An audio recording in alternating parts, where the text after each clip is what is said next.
If you have your Bible with you this morning, if you would open with us to John chapter 2. John chapter 2, we'll pick up where we left off last week after the wedding feast. Will be John chapter 2 and verse 13. This morning we pose the question, as we're turning there, we pose the question is who or what is it that we truly worship? What do we care about in this life? What do we care about? Truth be told, and this isn't meant to be a slam to any one person or to insult anyone, but when we examine our personal lives, if we're truly to stop and examine our lives at a deep-rooted level, I believe that we would find a number of things that we worship week in and week out. Now think about this for a minute. Think about your schedule. Think about the things that happen on a daily basis. Think about the things that beg for your time. Think about the things that want your attention. The question is, who is it or what do we worship? What do we worship?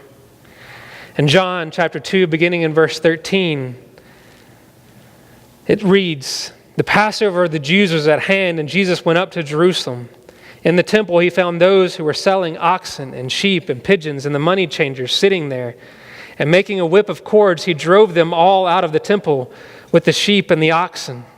And he poured out the coins of the money changers over and overturned their tables. And he told those who sold the pigeons," notice this, "Take these things away. Do not make my Father's house a house of trade." He said to his disciples remembered that it was written, "Zeal for your Father's house will consume me." So the Jews said to him, "What sign do you show us for doing these things?" And Jesus answered them, "Destroy this temple. In 3 days I will raise it up." The Jews then said, "It has taken 46 years to build this temple, and I will raise it up, and you will raise it up in 3 days." But he was speaking about the temple of his body. When therefore he was raised from the dead, his disciples remembered that he had said this, and they believed the scripture and the word Jesus had spoken. So think about this for a moment. Who or what do we worship? What consumes our time? When we look at this passage, when we look at what's going on here in this passage, the question remains, what is it that consumes us? We left off last week and Jesus was at a wedding and he was completely about worship. He was completely about making the wedding feast, about the party, about enjoying what was going on in the life of the party. But here we see a completely different feast and celebration going on.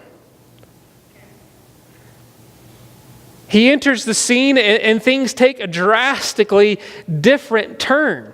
Why? Why do things change here in this moment? What happens here in this moment? So we open this up and we see the Passover of the Jews was at hand. Well, what's the Passover?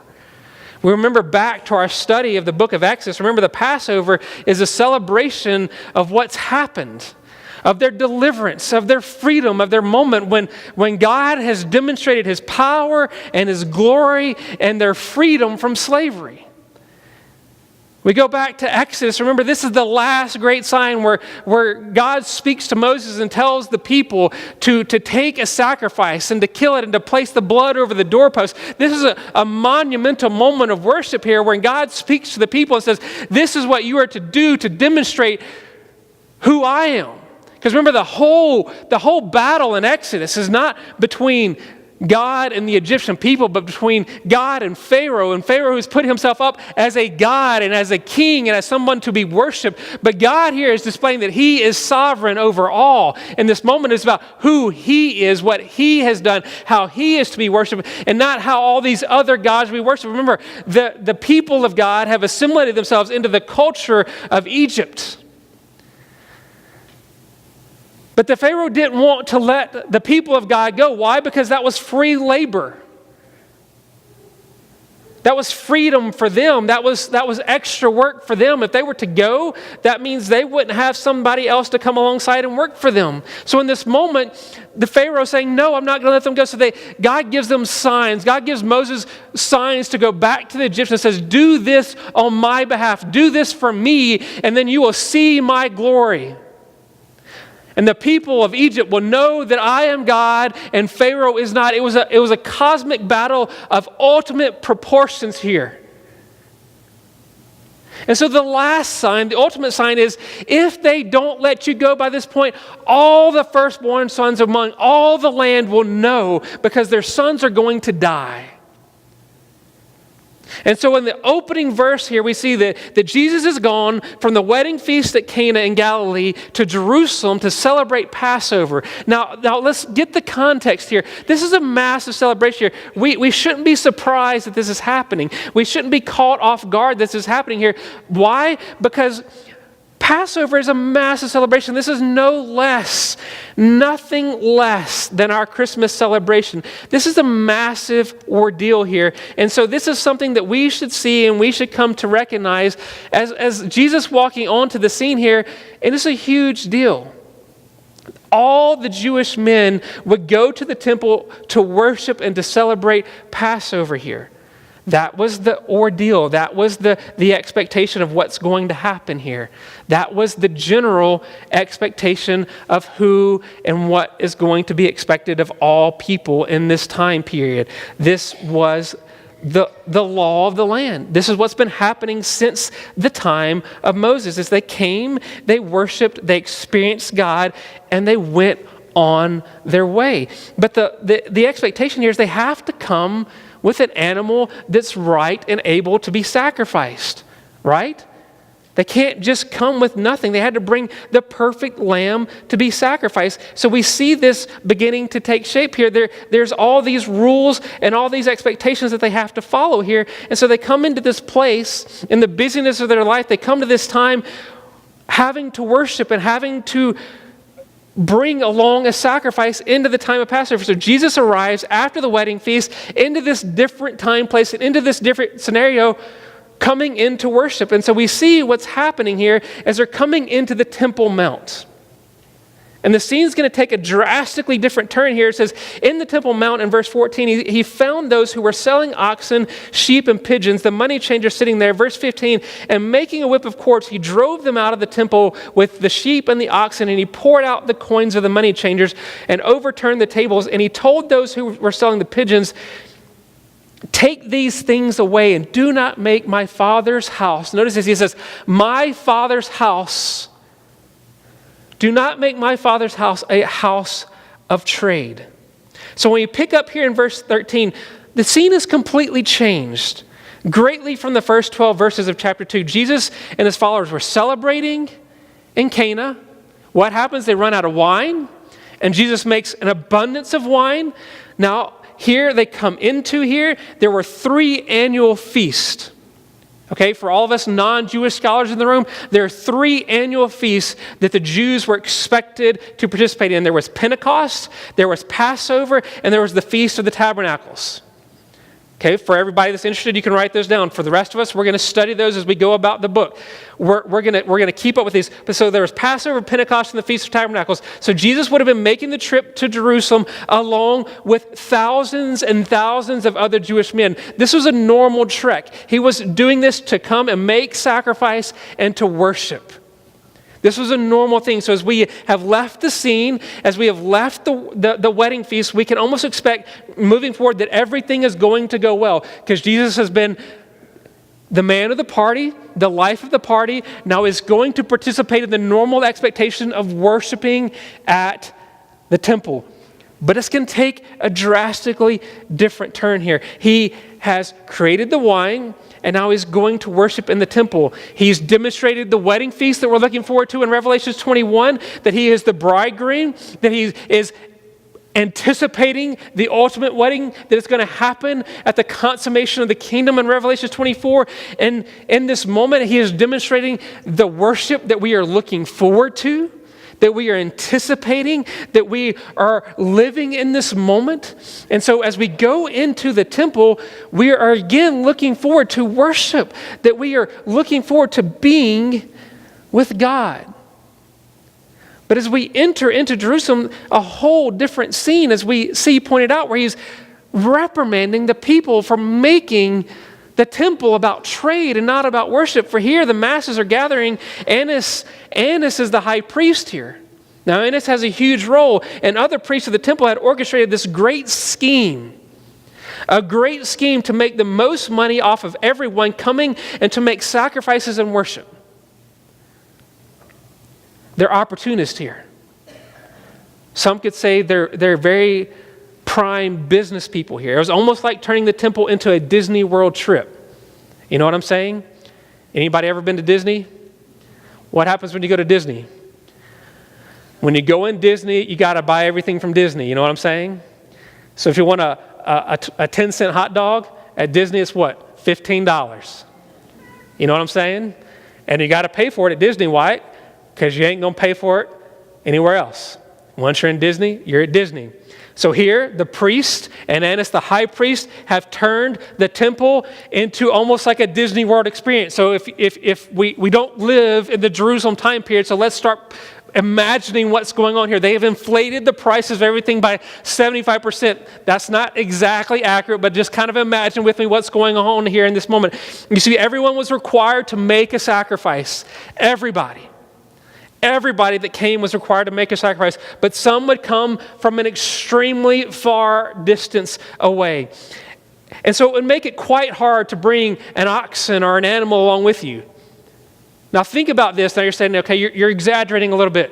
How many of you have to get children ready for church in the morning? You know what I'm saying? I don't, because I get up here really early in the morning. My wife does it by herself, so I don't really, you know what I'm saying? But some of you, you bring 2, 3, 1 child to church, and you're like, or you bring your husband to church. You know what I'm saying? And so imagine coming hundreds of miles, dragging an oxen along with you, and you're like, okay, I can see it. An oxen is related to my 2 children. You know what I'm saying? You're like, this can be a problem. And so here, the priest and the high priest is like, we're going to make going to church easier for people. And so you're sitting around thinking, okay, this is not necessarily a bad thing. Maybe we're going to make worship more accessible. That is one of those buzzwords in church culture right now. Let's figure out how to make church and worship more accessible for people, right? That's what we want to do. That's an important thing, is we want to make worship accessible for people to come. But here, that's not quite what's going on, but that proved well. But when you are traveling from a foreign land, it also means you have to carry foreign currency. Again, remember the Disney thing. When you go into Disney now, you have to buy a band. So you go and you spend your money, you put money on a card so you can get in, or a fast pass, and you start spending their money. Or maybe you've ever been to Chuck E. Cheese. What kind of money can you spend in Chuck E. Cheese? Chuck E. Cheese money. What happens if you don't spend all your Chuck E. Cheese money? Well, they make the profit on it. You don't get it on your way back out the door, do you? No. They keep the benefits. They keep the proceeds on it. You see what I'm saying here? So if you're coming for a foreign land, you can only spend Jewish money when you're making sacrifices in the temple here. And so they keep all the proceeds on it. It's a beneficial system to the temple here. They would change their money over to the temple money at a highly inflated rate. So the money changers and the people selling the animals were making quite the profit at the expense of these people coming to worship. And to make the situation worse, the priests decided it would be more profitable to declare even those animals that were brought in. Catch this. The priests decided it would be more profitable to decide that even the animals that were brought in, the clean animals brought in, it would be more profitable to decide that the clean animals were unclean. Why? Because if you determine that an animal that's been brought for 100 miles is unclean, then you can force that person to sell that animal and have to buy one of your certified clean animals. Your temple-approved clean animals. And then you really make money on that one. So you really have this racketeering thing going on here. Are you following with me? And so you see this thing happening here. And when we stop here and we flash back to what we were just talking about in Exodus chapter 12, is the purpose of Passover is not profit. The purpose of Passover is worship. The purpose of Passover is to remember that we are being delivered, that we are a people who need deliverance from our sin. Remember why? Why did God take them the long way through the wilderness to get to the promised land? Because we have to get the slavery out of us. We have to get the slavery out of the people. This whole moment, this whole celebration of Passover is done in remembrance of God acting on behalf of his people, to deliver them from their captivity, from their slavery. To deliver them from their slavery. This is no small deal. This is no small celebration. This is like the ultimate of Christmas celebrations happening every year. This is truly celebrating God on behalf of his people for the glory of himself, demonstrating that the gods of Egypt cannot stand up against the one true God. The focus of worship, the focus of the presence of God in the Holy of Holies, however, the fear of God has all faded in the madness. This buying and selling, the market, almost a Black Friday deal with everything being reversed. Instead of everything being cheaper, everything's more expensive. It's 3 times as much as it should have been. It's completely opposite of what's going on here. It's quite the crooked system. The scene of a blissful wedding that we just saw in the beginning of John chapter 2 is being wiped away in this moment. Just as Jesus is entering Jerusalem as what should have been a continuation of joy, a continuation of celebration, as we've just finished talking about wine and hundreds of gallons of wine, we entered into this celebration, this feast of the Passover, which should have been a joyful moment, something that we look forward to, this moment of recognizing the deliverance of God, where we read in Exodus, we're just there. This is why we do Old Testament, New Testament, because we see the tie-in of what's going on here. So when we see Exodus, we recognize that God is hearing his people in Exodus chapter 1 and Exodus chapter 2. God is acting on behalf of his people. God is about working for the good of his people. God is a God who delivers his people from their slavery. God is a God who gets the slavery. He doesn't just deliver them, but God is a God who gets the slavery out of his people. And then we come to John chapter 2, where God is a God who celebrates for the good of his people. And then we get to John chapter 2, verse 13, where we see that the people have forgotten what it means to worship God, and they made worship about a business instead of about knowing God. That's a fundamental problem here. It's more about a profit-loss category instead of knowing and standing in awe of God. I mean, we've talked about this for over a year now, is who or what is it that we worship? Who or what is it that captivates our attention? Who or what is it that is the number one place or object of our affection in our lives? What is it that is most and ultimately the most important object in our lives here? And in this moment, the priests, the people who are supposed to be leading people to God are more captivated with objects rather than with God. Are more captivated by money than by God. Are more captivated by profit and loss than by who and what God is doing on and for his people. Is this not the world? And catch this picture that we see when we come to John chapter 2, verse 15. He says, and making a whip of cords, he drove them all out of the temple with the sheep and the oxen, and he poured out the coins and the money of the money changers, and he overturned their tables, and he told those who sold the pigeons, take these things away. Do not make my Father's house a house of trade. And his disciples remembered that it was written, zeal for your house will consume me. Catch this picture here. Imagine as I'm sitting up here preaching, and you're all sitting up here wondering why I'm preaching so early on in the service, but imagine as I'm sitting up here preaching, Jesus is sitting back there on the back row, and he's getting bored with the sermon like some of you are, and he's sitting back there while I'm preaching, he's making a whip out of cords. Like, I'm going to start speeding up here in a minute, like that ain't cool. But he's sitting back there making a whip out of cords, and that's a very real thing that's going on, you know what I'm saying? And then we have oxen and we have sheep and we have pigeons, and Jesus comes along, and by the time this is all said and done, we don't see a soft and fluffy, cuddly Jesus. This is not a precious moments kind of Jesus thing going on over here. You know what I'm saying? For those of you who prefer precious moments Jesus, you just need to move on from that moment. You know what I'm saying? That was perhaps John chapter 2, verse 1. That's not John chapter 2, verse 15. We're not there right now. And it's good because we need all of John chapter 2 to see the perfect picture of who Jesus is, right? But this isn't that soft, cuddly kind of Jesus. This is the Jesus who's sitting back there on the back row watching what's going on, and he's forming together a whip. No, tall pastors, get your act together. You know what I'm saying? Like, get it together.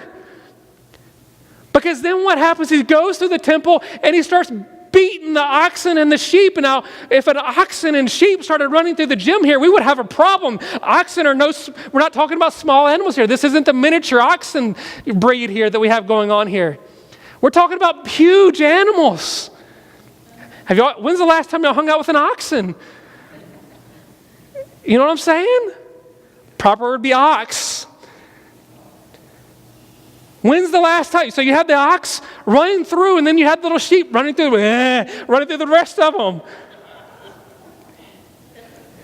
Now that's the soft, little, fluffy, cuddly things that you want. If you want soft, fluffy, cuddly from Genesis 2:15 on, you have the sheep. Now you go, how cute. That's your cute part of this passage. Now, he doesn't beat the pigeons because that's not going to do any good. He tells the people who have the pigeons to get them out of here. But it's a riot. It's nothing less than a riot. Right? Because that's what's happening here. Why? Because this is a problem. This is a massive problem. This is not something that's okay in the temple. This is not something that's okay in a place of worship. This is not something that's okay in the house of God. Because in this moment, it's supposed to be about worship. The only thing that can make the desecration of the temple worse was the location of where all this was happening. Where all this was happening. When you look at the temple, there were only certain areas which people were allowed to go based on who you were. Based on who you were. Here, in this outer area of the temple where this market was set, we find that this was the only area in which the Gentiles were allowed to go into the temple. So if there were any Gentiles seeking God, wanting to know about God, when they came into this area, this is what they would find. Not a representation of God. Not a representation of God, but a group of greedy priests and merchants trying to scam those who were coming to worship. How are they any better than the tax collectors? How are they any better than the tax collectors who are scamming everybody else in the city? Remember, what was the biggest problem with Levi being named a disciple? He was a tax collector. So how are these people in the temple selling for profit, trading for profit, treating for profit any better than tax collectors anywhere else in the city? How is this any different than what they would deal with in everyday life? This is what we see happening here. When you look at the place, some of your translations say, and this part of the temple, or in the temple place, we see that this is the place where the Gentiles would be. Now, for those of you who are not of the Jewish background, that's all of us. This is how we get the gospel. Go back to our study in the Old Testament for the past few months. What does God tell Abraham? The gospel go to all peoples and all nations and all tribes. This includes the Gentiles. So when Jesus enters the scene here, he sees the hindrance of the gospel because of what the priests are doing, what the money changers are doing. The priest's irreverence towards God was creating a hindrance in worship and a hindrance to any Gentile who might be seeking God. And all they cared about in the moment was the profit that they might make. It had become a business. Going to temple, going to celebrate Passover had just become something that was necessary, something that every Jewish male was supposed to do, so they did it. And now any seeker, any Gentile who might come seeking God, seeking worship, to worship God, would encounter these greedy priests and merchants charging outrageous, outlandish prices for the opportunity to do what? To worship God. Animals required. So some came and some brought them. Some came out of convenience. Others came because they did not have a choice. Others came seeking God. And what did they find when they got there? They found people trying to take advantage of the worshipers of God. And here we find that worship was not about a routine here. It was about a profit-making system. The hearts of the people were calloused at best, and the routine here was what mattered. Catch what's going on here. They're creating a hindrance to those who come seeking. They're creating a matter of convenience to those who don't want to follow the system. And to those who are trying to follow the system, they create a hindrance. Even to those who come bringing their clean animals, they create a hindrance to the system. They create a hindrance to the gospel.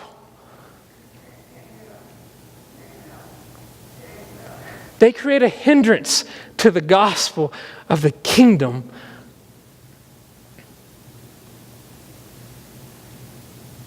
Do we catch this system here? Do we catch what is going on here? Do we see the problem? Go back to our very first statements a few minutes ago. Who or what do we worship? Why do we worship? What is it? Think about this. Go back to the statements that followed. Think about the number of things that we have in our life. If you're single and you're in college, you're trying to cram your schoolwork in, you're trying to cram 1 or 2 jobs in, and then you're trying to cram your social life in there with entertainment and friends and perhaps a future date and maybe getting married one day if you're lucky.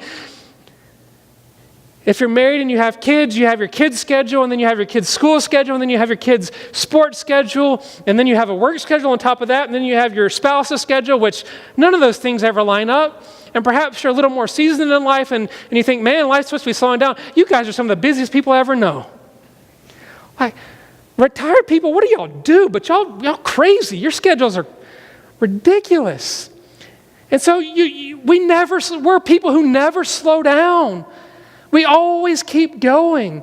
And so we go back to the question is, and this isn't a judgmental question because we are all in this together, all of us, everyone in this room.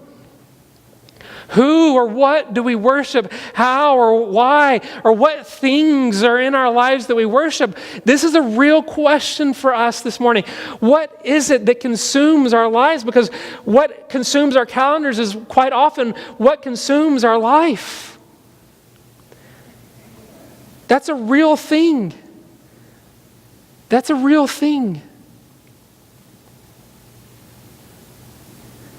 So we shouldn't be surprised necessarily by the system that's happening here. This shouldn't be surprised by what's happening in Jerusalem in this moment. This perhaps is more relatable than we want it to be. When we come to church, what is the state of our heart? What do people see when they walk in the door? What is the status of our hearts when we come into this room, into this place to worship? Last week, we exhorted people to be a people who celebrated in preparation of the great wedding. But are our hearts ready for that when we enter this place? Or do we just come in here because it's Sunday? When guests arrive, do we make it easy for them to worship? Do we make it easy for them to hear the gospel? Now, guests, you can start filling out that guest card right now and ignore the rest of what I'm about to say. We're going to pass the offering plate again here in a minute, so this is a perfect time to start working on that. But when guests arrive, do we make it easy for them to worship? Do we make it easy for them to hear the gospel? Or do we park in front of the doors and crowd them out? When they walk in the doors, do we greet them with smiles and joy? Do we show them where kids go and where things are and how things work? Do we make it easy for them? Do we display hospitality as if this is the living room for the kingdom of heaven? Are we in awe of God ourselves, or are we just here for the business of the church and ready to move on as soon as it's done? Is our attendance here actually a hindrance to someone hearing the gospel, knowing the gospel? Is it a hindrance because of the state of our heart, or is it welcoming, or is our attendance here ushering someone into the presence of the kingdom of heaven because of the state of our heart and the presence in which we come in here? Think about that for a moment. Think about that. Do we display this as the living room of the kingdom of heaven? Because we live in, as a believer, we live in the state of the kingdom is already not yet. Jesus' words ring out boldly, do not make my house, my Father's house, a house of trade. The words of Psalm 69 say this, for zeal for your house has consumed me, and the reproaches of those who reproach you have fallen on me. Psalm 69. Catch this. The zeal for your house, the passion has consumed me. Literally, when he sees something that is going on, it is not something that he walks by and he just says, this is just how it is here. Think about that. How often we watch the news and we just say, well, that's just the state of the world. That's just how things are. That's just where we are. That's just our culture today. No, that's not what Jesus says.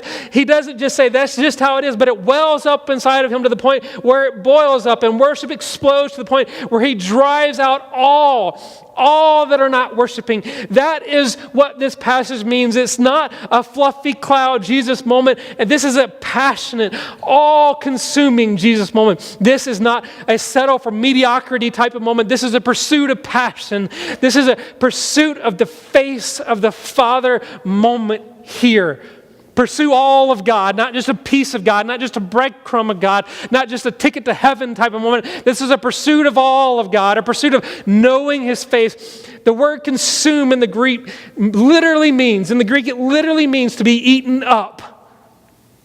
To be eaten up. Martin Luther put it this way when he tried to explain the text to his congregation. He said, you know how it is when something is eating us? The Germans must say it like the English. The Hebrew word for consume means a flame. A flame. Jesus was consumed with zeal for God's glory and his house. The full meaning of this word can be seen in the second half of Psalm 69:9. And the insults of those who insult you fall on me.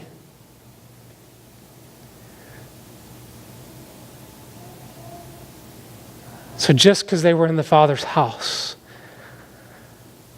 it didn't bypass the heart of Jesus, but it settled on his heart.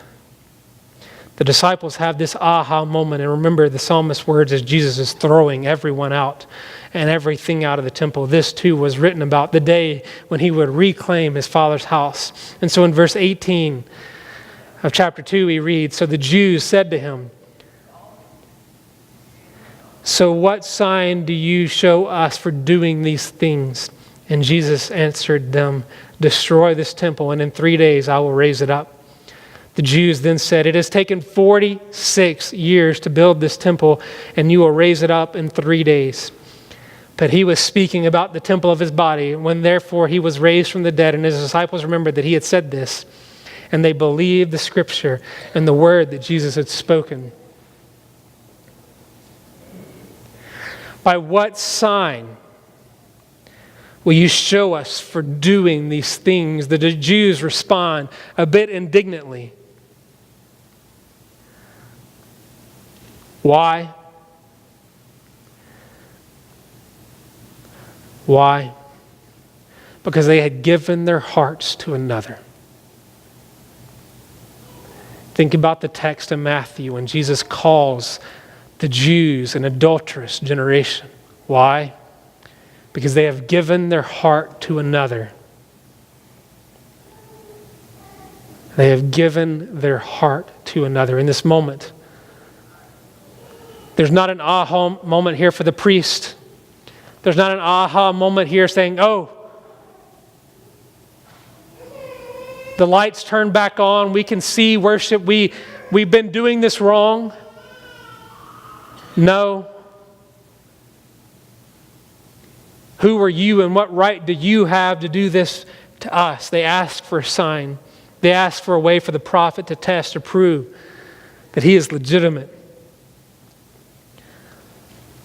His response is, destroy this temple and in 3 days I'll raise it up. Now they're more indignant. They missed the point. They're standing in the opening to the temple the Jews have been building for 46 years and have yet to fully complete, and you are telling them that if they destroy it, you're going to rebuild it again in 3 days? This is preposterous. Why? Because it's taken them 46 years to build it, and he says, tear this temple down in 3 days, destroy it, and I will raise it. John says what he's talking about here is his body. Here's the point. They were saying, how can you act as if you own it? How can you act as if you own it?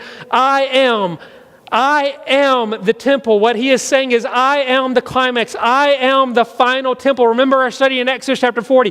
What is everything pointing us to? That Jesus is the temple, the one that has come to give us access back to the King. In the very beginning, in the Garden of Eden, was a sanctuary. Do you know what the sanctuary is? A place where you walk with the holy, where you dwell with God. A holy place is where you fellowship with God. Sanctus means holy. A sanctuary is a place where the holy is where you fellowship with God. In the garden of God, the Garden of Eden, Jesus says, we walk together, God with us.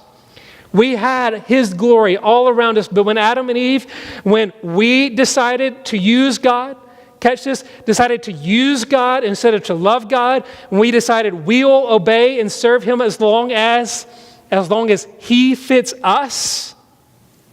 In other words, when we decided to serve ourselves, when we decided to use God, God expelled them, and he expelled them from the sanctuary. Do you know what he put in front? We talked about this just a few weeks ago in our study of Exodus 40. A flaming sword and a cherubim. You can't come back now into the sanctuary. We were lost. We're always trying to get back to the garden. There's an emptiness inside of all of us, and we sense the loss.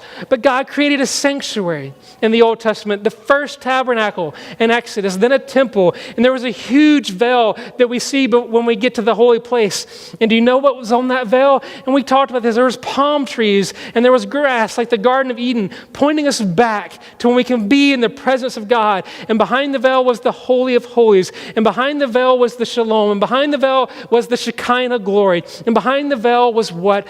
God's presence. And we're all wanting to get back there. Nobody could go back except for the high priest. And he could only go back once a year. And he had to tie bells around his feet in case he fell over dead and they had to drag him out. He had to keep making noise so they would know that he was still alive. And there was no way back into the sanctuary unless you could go under the sword. And when the Babylonians came, and when they overran Israel, and the temple was destroyed, and they were carted off into exile, remember we talked, he says Ezekiel made a prediction and a prophecy. And the prophecy was, someday there will be a final temple. There will be a final temple so great that the glory of the Lord will fill the whole temple, and everybody in it will experience the glory of God. And when the Israelites came back from exile, when they came back, they rebuilt the temple. We see this in Ezra chapter 3. And when the people who went into exile came back and they saw it, they wept out of sadness. They wept when they saw Solomon's temple in all its grandeur and all its splendor, because it was smaller. Because it was smaller. Where's the final temple? Where's the place you walk in? And it's not just that the glory of God is back there, but the glory of God is all around. How can you finally get back to the garden? That's the question they were wanting. Where's the final temple? Where is it? Jesus shows up and says, I am the temple. I am He. I am the ultimate sacrifice. Therefore, I am the ultimate temple. I went under the sword. I went under the knife. I am the way in. I am the place where everybody has access to the presence of this kind of glory. I am it. Mark 15:38 says, the moment Jesus died, the veil from the temple was ripped. It was ripped. Now the way is open in spite of the fact that we used God. Adam and Eve did, and we still do. And the fact that God expelled us, He found a way to bring us back. And Jesus says, I am the temple. Do you know what that means? The reason for the wine. The reason for the wine in John chapter 2 was that being a Christian is not just about subscribing to a code, not just about having a set of rules. This is, if you become a Christian and you see the presence of God that used to kill things on contact, this kind of glory. Remember, if they came into contact with Him, they died. If they touched the tabernacle, they died. He hid Moses in the rock. Why? Because he couldn't handle the glory and live. But now that gives us life. We are partakers in His glory through Christ. It is the joy that Jesus brings. If we are believers, this is the reason that we are here. This is why we're here. Not rules, not just duty. We are here for relationship, not just regulations. Catch this, though. When we get caught up in our routines, when we get caught up in our rules, we miss the relationship. When we get going through the motions, we miss the relationship. There should be glory. When we miss the experience of the glory of God, we miss the relationship. For each and every one of us, with a greater perspective, we can look at this and say now, wow. Wow. They were missing the boat. But at the same time, we can look at our lives and say, wow, we missed the boat. Because when we come in here, in and out of here, week after week, perhaps multiple times a week, through Bible studies and through Sunday school and through every other thing that we do, and we fail to worship, we can say, wow, we missed the boat. And we miss it worse off than the priest did. Why? Because we have the resurrection. We have the resurrection. We don't need to get caught up in the normal routine of life when Jesus shows up and he tells us in the future, and Jesus showed up and he gave us the future. Catch this, the priests missed the future. They missed it because they were busy about the busyness of the temple, and they were busy about making money and doing life. Worship had become something to do, something to attend, rather than about seeing God and hearing from God, being in the presence of God. Even the priests, the ones who were supposed to be set aside and prepare people and lead people and take the sacrifice, they too were busy about worship, busy about the money. And Jesus warns us about this in Matthew chapter 23. He says, but woe to you, scribes and Pharisees, hypocrites, for you shut the kingdom of heaven in people's faces.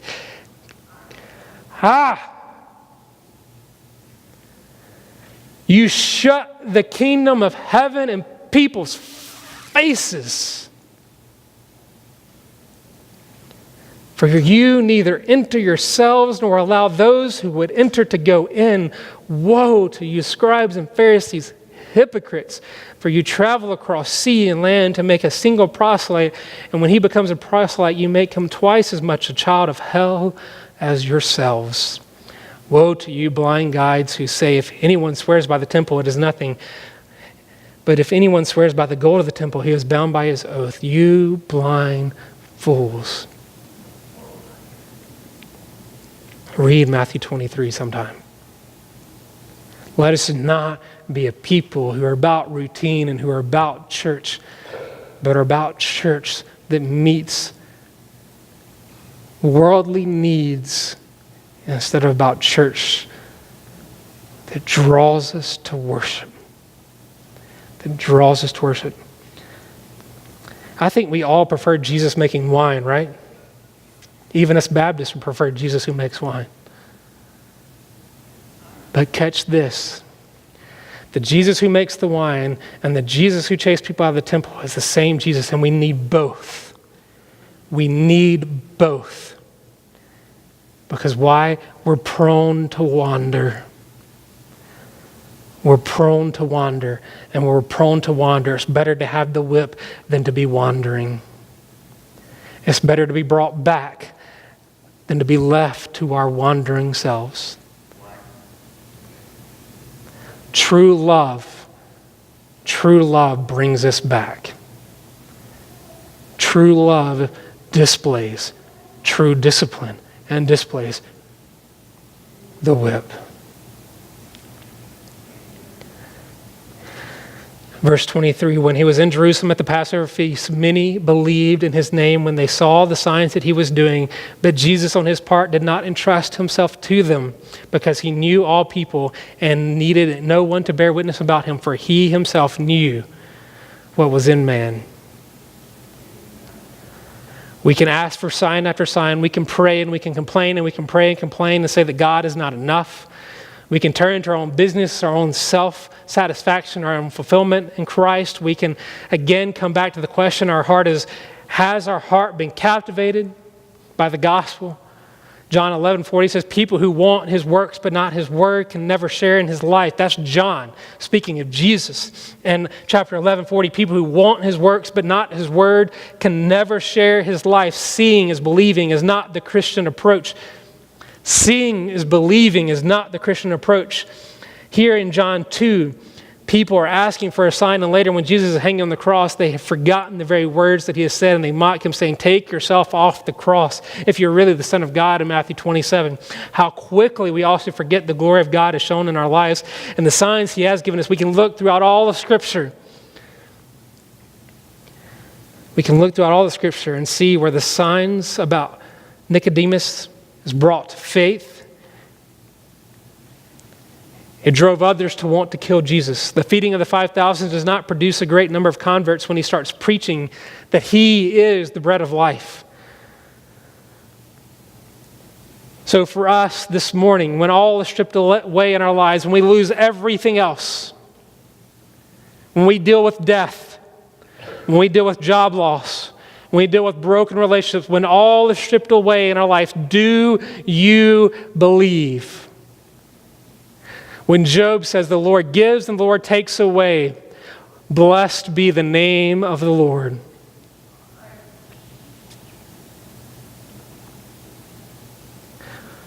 Do you believe?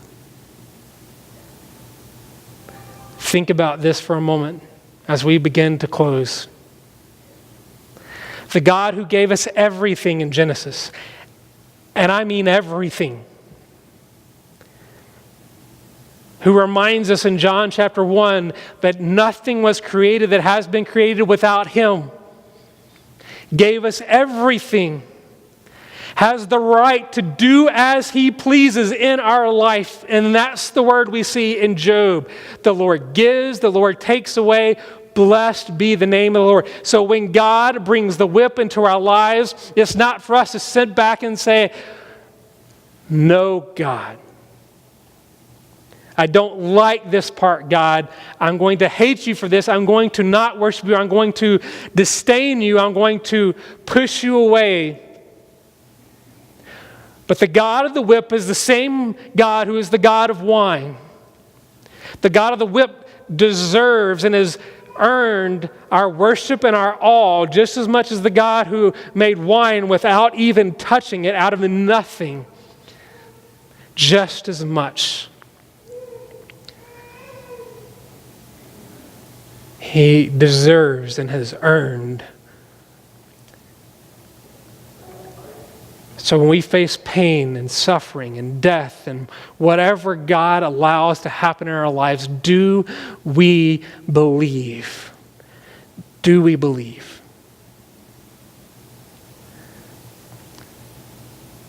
Do we believe? Do we see Jesus as full of grace and truth? If we limit ourselves to just seeing Jesus as a Jesus who's sitting on the hillside with children, we limit ourselves to a Jesus who is not all loving. For a Father who loves, a God who loves, disciplines. It's my earnest desire this morning that when we worship a God who we see, even in pain, with all joy, with all pain, with all suffering, and all darkness and all light. We see God. When the clouds come, we see God when the sun is shining.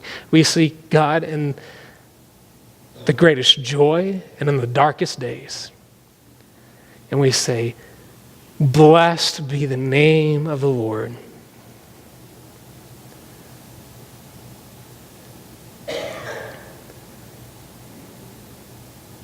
Blessed be the name of the Lord. This morning, we flip this service on its head on purpose. Why? Because we want to worship. We want to be captivated and be in awe of God. Sometimes we need things not to be normal to remind us that we don't need normal and routine, but we need abnormal. And we need to not have routine so that we can break and worship. I don't pretend to know everybody in here at an intimate level, but I do know that we are some of the busiest people who have ever walked the face of the planet, perhaps. And perhaps this morning, We just need to be captivated by the awe of God who became flesh, who dwelt among us, whom we have seen his glory. And this morning, before we come to our time of communion, we need to be reminded of that. This morning, if you're not a believer, here is the gospel. God didn't come to bring us routines. He came to bring us relationship. He didn't come to bring us into distractions away from worship, but he came to eliminate distractions so that we could see and be with him. And I pray we're not a church that creates distractions from worship, but a church that welcomes people in. This morning, hear the gospel. Repent and believe. For all the believers here this morning, let's prepare ourselves to remember the gospel well. Remember it well.